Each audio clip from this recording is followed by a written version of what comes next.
Alhamdulillah. Alhamdulillahil alamin arrahmanir rahim maliki yaumiddin. Wa sallallahu ala nabiyyina Muhammadin imamil muttaqin wa ala alihi wa sahbihi ajma'in. Asyhadu an la ilaha illallah wahdahu la syarika lah wa asyhadu anna Muhammadan abduhu wa rasuluhu la nabiyya ba'da.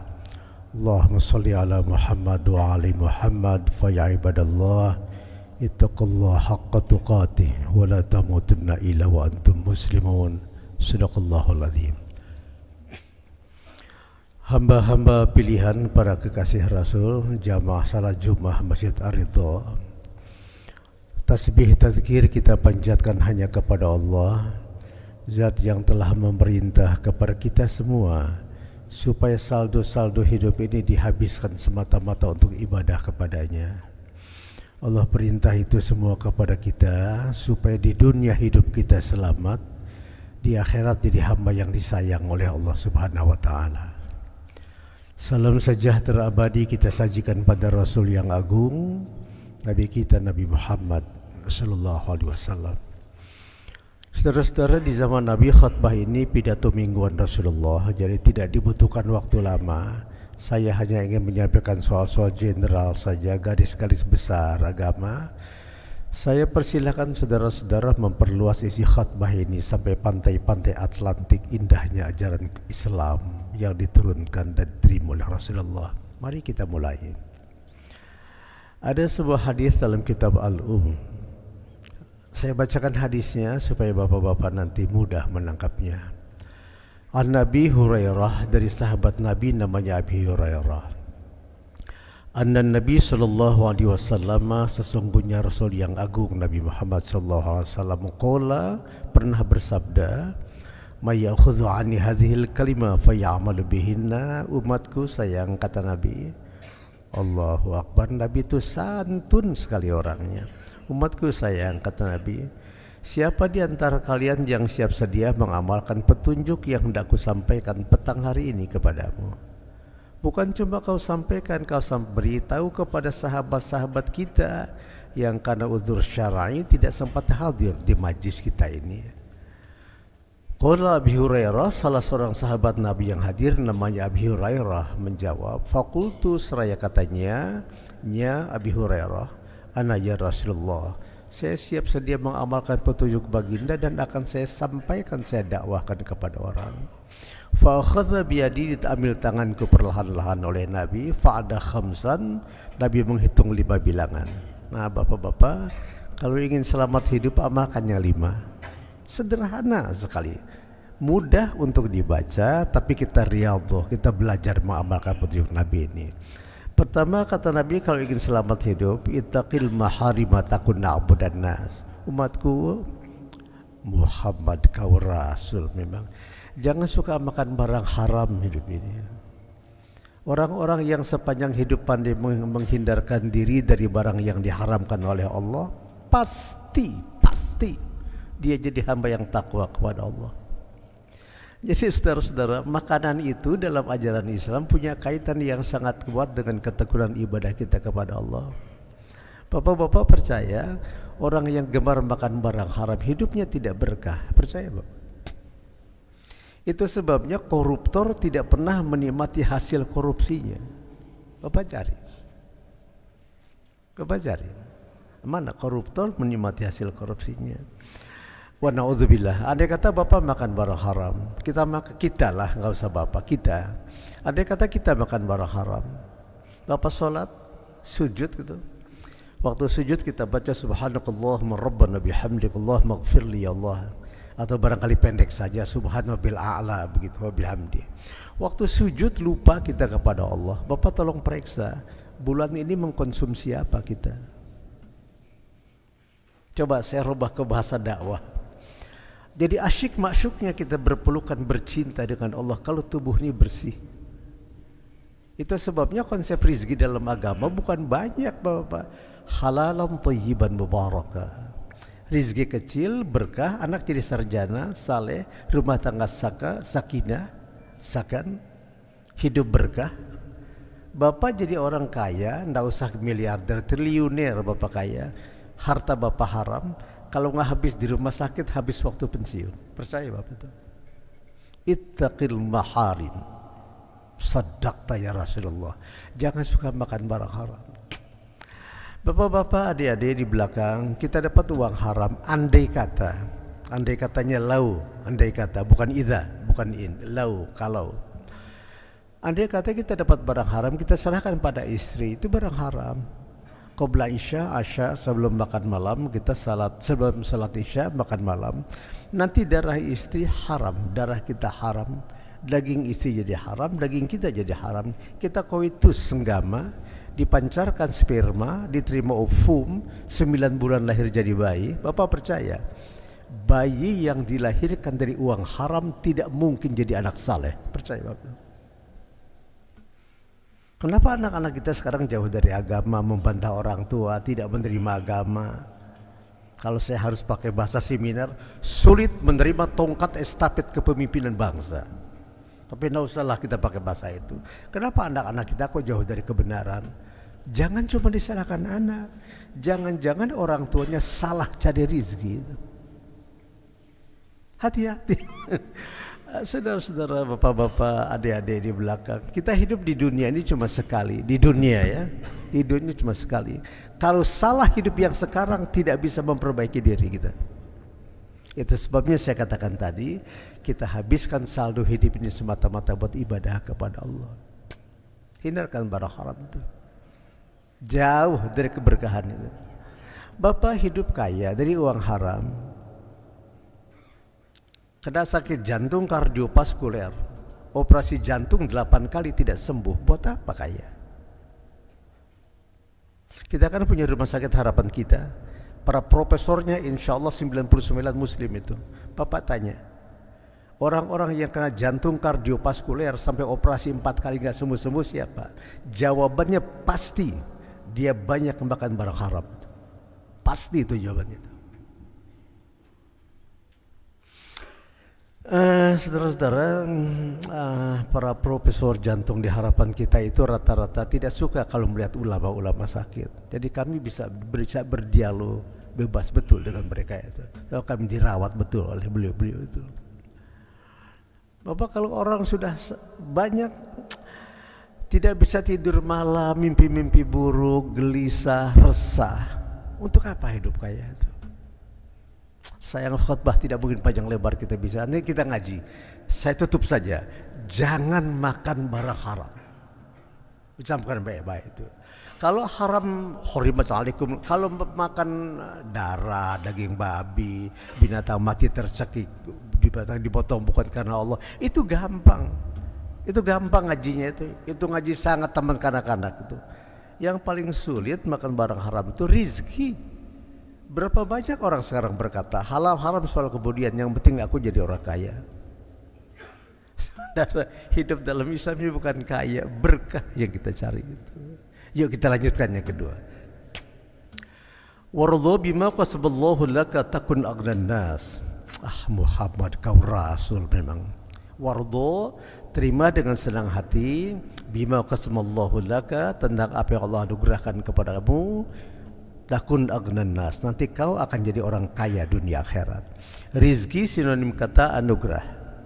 Bisa berbentuk materi, bisa non materi.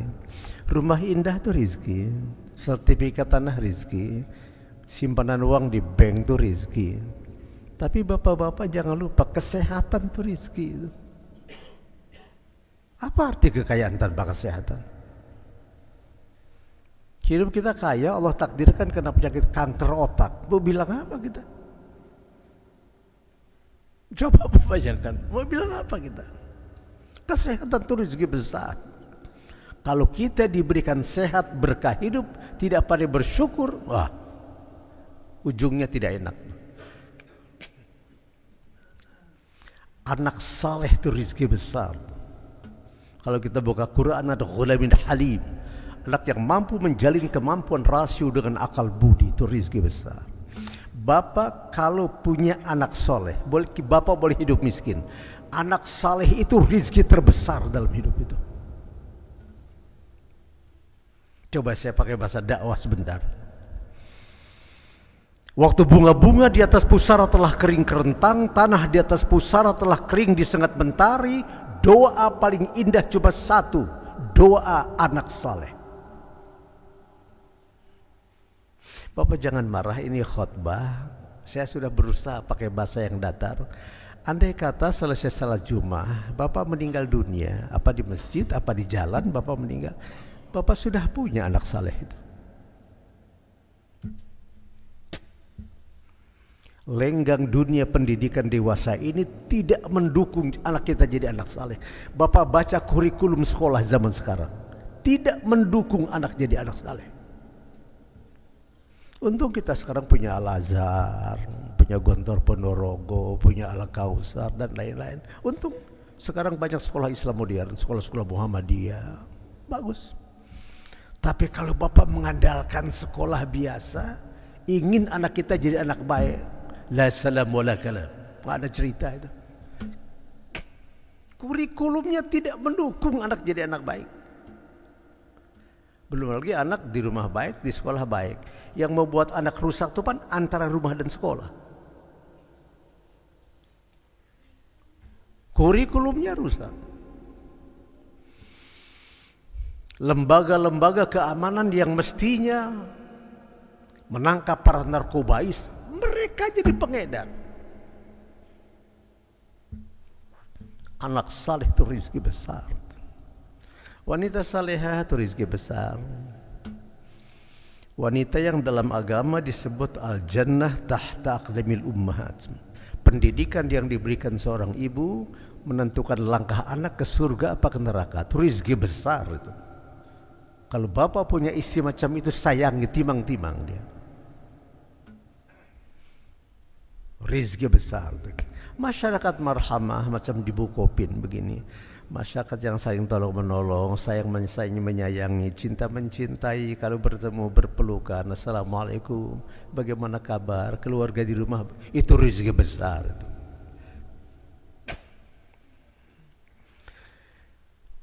Di Eropa sekarang bapak-bapak, orang sudah mulai rindu kepada sistem kehidupan keluarga. Sebab di sana sistem keluarga sudah tidak ada di Eropa, saya lihat. Yang namanya amar ma'ruf nahi mungkar di sana sudah hampir tidak ada. Itu sebabnya orang-orang sana kalau sudah 17 tahun anaknya dilepas. Kalau anaknya berzina di rumahnya, orang tuanya melarang, dia bisa tuntut orang tuanya ke pengadilan itu. Amar ma'ruf nahi mungkar sudah tidak ada. Padahal kalau kita baca di Harvard University, di pintu dekan itu tertulis itu justice gitu. Tapi tidak ada pelaksanaannya. Maaf saudara, jaga toleransi yang baik. Tapi saya sebagai pendakwah harus berkata, kemanapun kita jalan, yang benar Islam juga akhirnya itu. Kemanapun kita jalan. Rasa-rasanya kalau saya tertabrak, barangkali kalau otak saya pecah, mungkin yang keluar buku semua. Yang benar Islam juga, saudara. Kita bongkar semua literatur dunia, yang benar Quran juga akhirnya. Sayang kita tidak mengamal Quran itu secara baik. Keadilan ajaran Islam, tapi pemimpin-pemimpin dia nggak adil, agamanya Islam juga. Memang tidak diamalkan. Saudara, agama itu bukan simbol-simbol, dia nilai-nilai dalam hidup ini. Yang ketiga, wahsin ila jarika takum musliman, berbuat baiklah kamu kepada masyarakat sekitarmu, hidupmu selamat nanti. Bermasyarakat itu tidak boleh sombong, saudara, dan bahasa Arabnya kibir. Berapa banyak umat Islam sholat, waktu sholat takbirnya keras, selesai sholat takaburnya tetap keras. Berapa banyak itu. Mestinya orang salat tidak sombong. Orang Islam itu tidak pantas sombong. Sombong apa? Ilmu kita nggak punya apa-apa. Saudara, kalau orang baru belajar agama 5 tahun, dia merasa jadi orang paling pandai tentang agama. Kalau orang belajar agama sekitar 25 tahun, dia merasa jadi wali, jadi arif. Kalau orang belajar agama sekitar 30 tahun, dia merasa jadi nabi, dia pemegang kebenaran, otoritasnya. Kalau orang belajar agama sudah sekitar 40 tahun, dia baru merasa dia tidak punya ilmu apa-apa dalam hidup ini. Jadi tambah lama kita belajar agama, tambah tidak punya apa-apa kita. Malah kadang-kadang kalau orang suruh ceramah takut kita, ngomong apa di atas mimbar nanti. Padahal waktu kita keluar sanawi S1 dulu, rasanya kita sudah banyak betul ilmu tuh. Selesai kita kuliah, nggak punya apa-apa kita. Bapak jangan heran kalau para profesor diminta di atas mimbar bicara, semua berkata, yang lain sajalah. Ilmu kita nggak punya apa-apa. Ya kalau ngaji pesantren, wa ma utitu min ilmi illa qalila gitu. Kalau ngaji di pesantren, kaya ujungnya miskin. Nggak ada orang kaya abadi. Harta kalau tidak dia meninggalkan kita, kita meninggalkan harta. Mau sombong dari mana kita? Jabatan, ujungnya pensiun juga.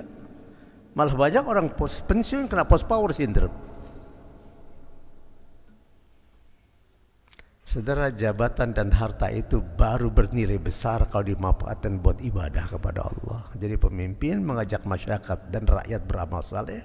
Kalau punya harta, harta dimanfaatkan buat mencari kunci surga di akhirat. Itu baru orang baik namanya itu. Sombong jabatan. Bapak-bapak kalau pergi umroh jangan suka langsung ke Mekah. Coba masuk ke Jordan, di atas Jabal Kahfi, Bukit Nebo, ke Dead Sea. Dari sana jangan ke Mekah, masuk ke Palestina, nyebrang ke Laut Merah. Sekitar 1 hari lah, 2 hari lah. Dari Palestina Bapak jangan ke Mekah, nanti kurang ilmu. Masuk ke Egypt, ke Mesir, ada Egyptian Museum. Lantai 2 Bapak belok kanan. Belok kanan, bayar 10 US dollar sekarang. Ada orang baik dilaknat Allah, penyakitnya sombong. Dalam antropologi kesehatan Ramses namanya, dalam Bible, dalam Quran Firaun namanya, sama dia juga. Firaun itu pemimpin, dia tidak makan kalau rakyat belum makan. Firaun tidak tidur sebelum rakyat tidur. Kemana pemimpin sebaik itu kita cari? Pemimpin kita ngatur koruptor saja kerjanya. Firaun tidak, baik betul, cuma sombong betul. Firaun pemimpin yang baik itu ditenggelamkan ke Laut Merah. Bapak bongkar literatur sejarah. Dosa Firaun itu cuma satu, sombong dia. Itu sebabnya bapak-bapak, seluruh kesombongan akan berakhir dengan penderitaan. Percaya bapak? Jangan sombong, rendah hatilah hidup ini. Orang tahu siapa kita, untuk apa? Kalau ngaji pesantren itu ada la yadkhulul jannah man kana fi qalbi mithqala dzarratin min kibrin. Udahlah, dalilnya Bapak enggak usah terlalu hafal. Prakteknya itu lakukan itu. Jangan sombong.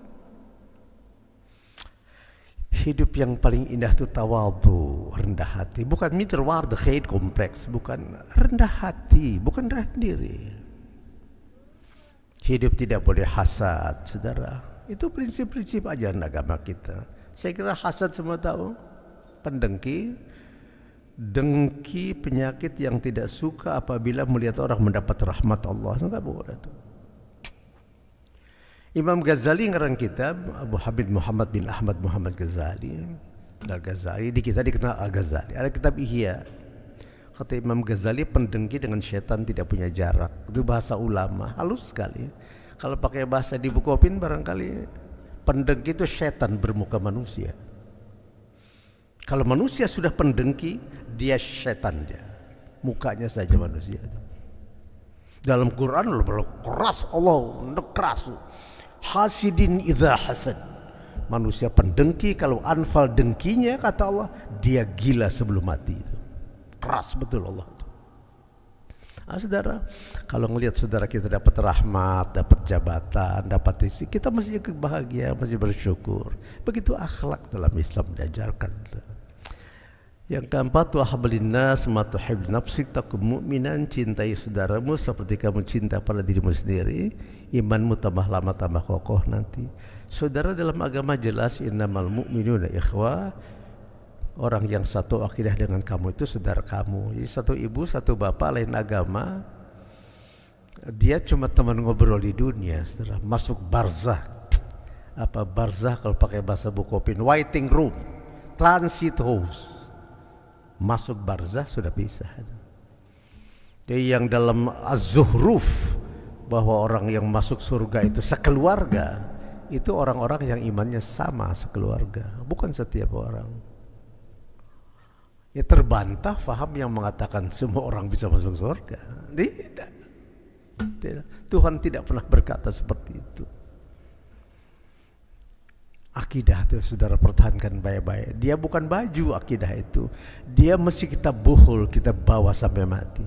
Yang sampai pada saat di hadapan masuk kita ke akhirat nanti, kita bisa berkata saya muslim yang baik. Yang terakhir, wah sudah 24 menit nih. Wala tukthirud dhahika fa inna kathrata dhahiki tumitul qalb. Allah, indahnya Islam. Saudara-saudaraku, kata Nabi, jangan suka tertawa lupa diri. Orang yang suka tertawa keras lupa diri akan mati hatinya. Guru saya Buya Hamka berkata, karena hati mati, karena mata buta. Betul itu. Saudara, orang yang suka tertawa lupa diri itu ada dua. Pertama, orang yang minum khamar. Man syarba muskaran lam yaqbalullah salatan arba'ina yawman. Umatku yang gemar minum khamar, salatnya 40 hari 40 malam tidak diterima. Kenapa salatnya? Bukan puasanya, bukan hajinya, bukan umrohnya, bukan zakatnya. Kok salatnya? As-salatu imaduddin, salat itu tiang agama. Jadi kalau orang yang suka minum khamar salatnya tidak diterima, artinya orang yang suka minum khamar semua ibadahnya tidak diterima. Itu makna tuh. Hindarkan khamar, hindarkan khamar. Buruk. Ingatan sehat manusia itu hilang karena khamar. Yang kedua, orang yang suka lupa diri itu orang-orang yang, maaf saudara, yang di hadapannya lawan jenis. Saya pakai bahasa terminal pasar saja lah. Yang suka zina. La yazni zani hina yazni wa huwa mu'min. Tidak mungkin umatku sholat tapi zina. Kata Nabi, tidak mungkin itu. Umatku sholat tapi zina, waktu dia zina, sholatnya sedang dia injak-injak di keranjang sampah itu. Itu orang suruh lupa diri. Apa bahaya zina Pak Anwar? HIV? Tidak. HIV? Tidak, bukan itu. Indonesia punya 4 profesor expert HIV. Ada Zulkarnain, ada Nurul Akbar, macam-macam itu. Bapak kalau di komplek di mana ada saudara kena HIV, jangan panik. Sekarang sudah ditemukan obatnya. Dalam waktu 1 tahun 2 bulan tidak terdeteksi laboratoria. Sudah selesai cerita HIV itu. Sama dengan cerita apa ini yang flu burung itu, COVID ya. Lembaga Kesehatan Dunia sudah mengatakan COVID nggak ada. Cuma di Indonesia yang dibilang COVID masih ada. Saya nggak ngerti juga maksudnya apa itu. Tapi begitulah ceritanya itu. Di khutbah pun nggak layak juga bicara itu kita. Saudara-saudara, apa bahaya zina? AIDS? Tidak. Presiden MBE, jago basket itu, 9 tahun kena AIDS, masih hidup sekarang, sehat. Tadi malam saya nggak bisa tidur, sebelum salat malam saya setel TV, kena antv, dia lagi main basket, jauh itu dia lempar bola, masuk ke keranjang itu, 9 tahun kena AIDS. Jadi bahaya zina itu bukan AIDS, saudara, bukan HIV. Bapak tahu bahaya zina apa? Pertama, kalau orang sudah zina, sifat hayanya hilang, sifat malunya hilang. Itu sebabnya jabatan diserahkan kepada pezina, dia pasti tidak amanah. Yang kedua bahaya zina, kalau orang sudah zina, semua dosa dianggap kecil. Bapak-bapak kan suka ngajar di Aridho sini. Dosa besar itu 77 macam. Gitu kan, zina masuk yang ke-14. Pezina tidak kenal itu. Ada bahaya yang ketiga, bahaya zina, saudara. Di alam mahsyar semua kita kumpul nanti. Kalau ada orang mukanya hitam pekat seperti arang, tandanya dia pernah zina, belum tobat, dibawa mati. Wah, sama dia tobat soal lain itu. Tidak ada dosa sebesar apapun, tak ada dosa tak terampuni. Bapak-bapak, mudah-mudahan khutbah yang singkat ini jadi pegangan kita semua. Yuk mari kita amalkan hadis Nabi yang begitu penuh dengan cinta kasih. Nabi menegur kita dengan ajaran itu pun bahasa cinta semua kepada kita. Mari kita amalkan baik-baik dan mudah-mudahan kita termasuk hamba yang benar-benar berada di bawah bendera Rasulullah SAW. Saya tutup khutbah ini. Fa'tabiru ya ulil albab, ambil hikmah dari apa yang saya khatbahkan, wahai para ahli pikir. Barakallahu li wa lakum wa li jami'il muslimin wal muslimat wal mu'minin wal mu'minat al ahya'i minhum wal amwat innaka sami'un qaribun mujibud da'wah. Wastaghfirullah innahu wal ghafurur rahim. Bismillah.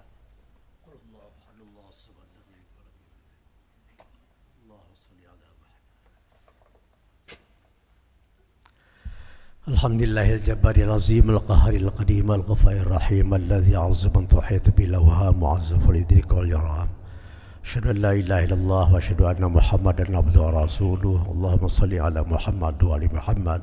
Fa ya ibadallah ittaqullaha haqqa tuqatih wa la tamutunna illa wa antum muslimun. Ada waktu 1 menit saudara, saya harus tuntaskan khutbah ini supaya ada kesimpulan.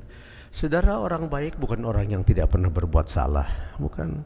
Mencari orang hidup tanpa dosa sama mencari kuda bertanduk, nggak ada itu. Dan kalau manusia tidak punya dosa, Allah punya sifat maha pemaaf. Yang dimaafkan itu siapa? Orang baik itu bukan orang yang tidak pernah berbuat salah.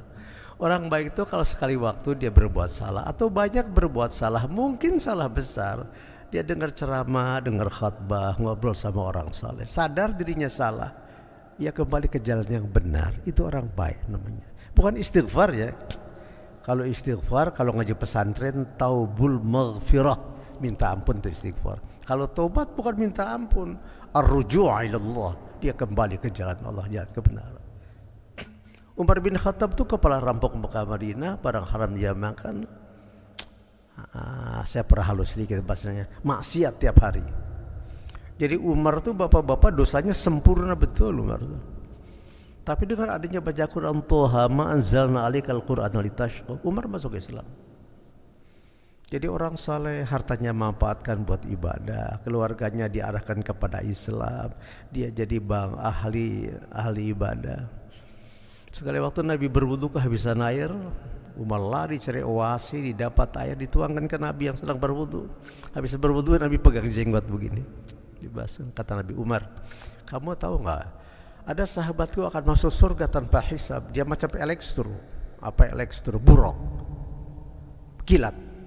Dia masuk ke dalam surga. Dia nggak tahu alam mahsyar itu yang mana.